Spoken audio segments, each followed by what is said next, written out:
নমস্কার বন্ধুরা, আমি রণদীপ। হিস্ট্রি দর্পণ এডুকেশনাল চ্যানেলে তোমাদের সকলকে আবারও স্বাগত।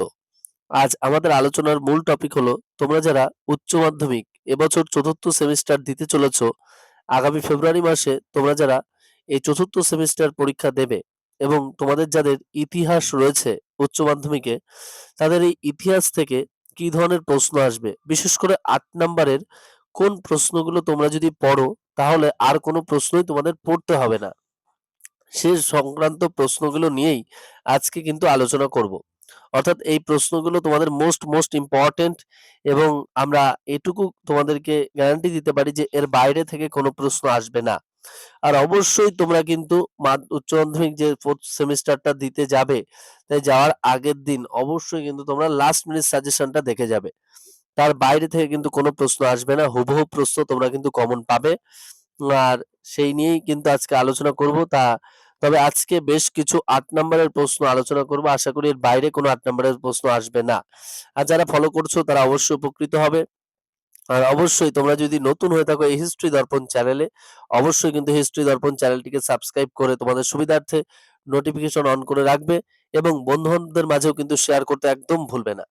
তাহলে চলো শুরু করা যাক আজকের প্রথম প্রশ্ন। দেখো, প্রথম প্রশ্নটা হলো, নৌবিদ্রোহের কারণ ও তাৎপর্য লেখো, অথবা 1946 সালের নৌবিদ্রোহের উদ্দেশ্য ও গুরুত্ব সম্পর্কে আলোচনা করো। মোস্ট ইম্পর্টেন্ট, এই প্রশ্নটা খুব ভালো করে পড়বে। নেক্সট যে প্রশ্নটা আমি বলবো, ভারতের স্বাধীনতার সংগ্রামে ভারত ছাড়ো বা আন্দোলন বা আগস্ট আন্দোলনের গুরুত্ব বিশ্লেষণ করো, এবং এই আন্দোলনে নারীদের ভূমিকা কতখানি ছিল তা আলোচনা করো। এটাও কিন্তু মোস্ট ইম্পর্টেন্ট, এই দুটো প্রশ্নই। নেক্সট যে প্রশ্নটা তোমরা পড়বে, আইন অমান্য আন্দোলনের পটভূমি এবং প্রধান কারণগুলি আলোচনা করো। মোস্ট ইম্পর্টেন্ট এই প্রশ্নটাও। আমি কিন্তু খুব বেশি প্রশ্ন তোমাদের বলবো না, 8 নম্বরের হাতে কোনো অল্প কয়েকটা প্রশ্ন বলবো, এবং এর মধ্যে থেকেই তোমরা কিন্তু একটা প্রশ্ন লিখে আসতে পারবে, অর্থাৎ তোমাদের 3টে থাকবে, একটা কিন্তু লিখতে হবে। নেক্সট যে প্রশ্নটা তোমাদের পড়তে হবে, আলিগড় আন্দোলন কি, অথবা আলিগড় আন্দোলন সম্পর্কে আলোচনা করো, অথবা আলিগড় আন্দোলনে স্যার সৈয়দ আহমেদ খানের ভূমিকা আলোচনা করো। Most important. নেক্সট, ক্রিপস মিশনের প্রস্তাবগুলি কি ছিল, কংগ্রেস ও মুসলিম লীগ কেন তা প্রত্যাখ্যান করে। আবার বলছি, ক্রিপস মিশনের প্রস্তাবগুলি কি ছিল, কংগ্রেস ও মুসলিম লীগ কেন তা প্রত্যাখ্যান করে। মোস্ট ইম্পর্টেন্ট কিন্তু এই প্রশ্নটাও। নেক্সট, গান্ধীজির বিভিন্ন সত্যাগ্রহ আন্দোলন সম্পর্কে আলোচনা করো। এই প্রশ্নটাও কিন্তু খুবই গুরুত্বপূর্ণ, খুব ভালো করে পড়বে, যে প্রশ্নগুলো আমি কিন্তু তোমাদের আলোচনা করছি। নেক্সট, রাওলাট আইনের উদ্দেশ্য কি ছিল, গান্ধীজি কেন এর বিরোধিতা করেছিলেন।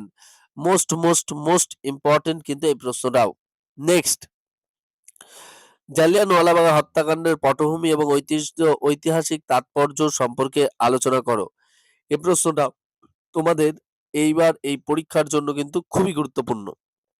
অর্থাৎ আমি কিন্তু তোমাদের 1, 2, 3, 4, 5, 6, 7টা প্রশ্ন আলোচনা করেছি, আর কিন্তু 3টে প্রশ্ন আমি আলোচনা করব। নেক্সট যে প্রশ্নটা তোমরা পড়বে, গান্ধী আরউইন চুক্তির শর্তাবলী উল্লেখ করো, এর বিরুদ্ধে ভারতীয়দের প্রতিক্রিয়া কি ছিল। এই প্রশ্নটাও খুব ভালো করে পড়বে। নেক্সট যে প্রশ্নটা তোমরা পড়বে, মাউন্টব্যাটেন পরিকল্পনার উদ্দেশ্য ও বৈশিষ্ট্যগুলি আলোচনা করো। এই প্রশ্নটাও কিন্তু খুবই গুরুত্বপূর্ণ।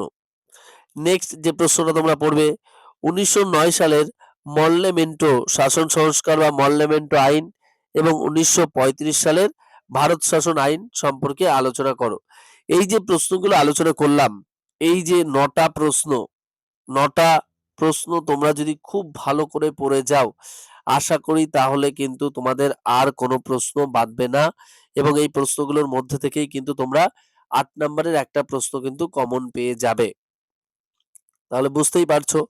তাহলে আর দেরি না করে অবশ্যই তোমরা যারা পিডিএফ সংগ্রহ করতে চাও, অবশ্যই কিন্তু তাহলে তোমরা স্ক্রিনে দেওয়া নম্বর অথবা ডেসক্রিপশনে দেওয়া নম্বরের মাধ্যমে কিন্তু তোমাদের গুরুত্বপূর্ণ পিডিএফটা সংগ্রহ করতে পারো।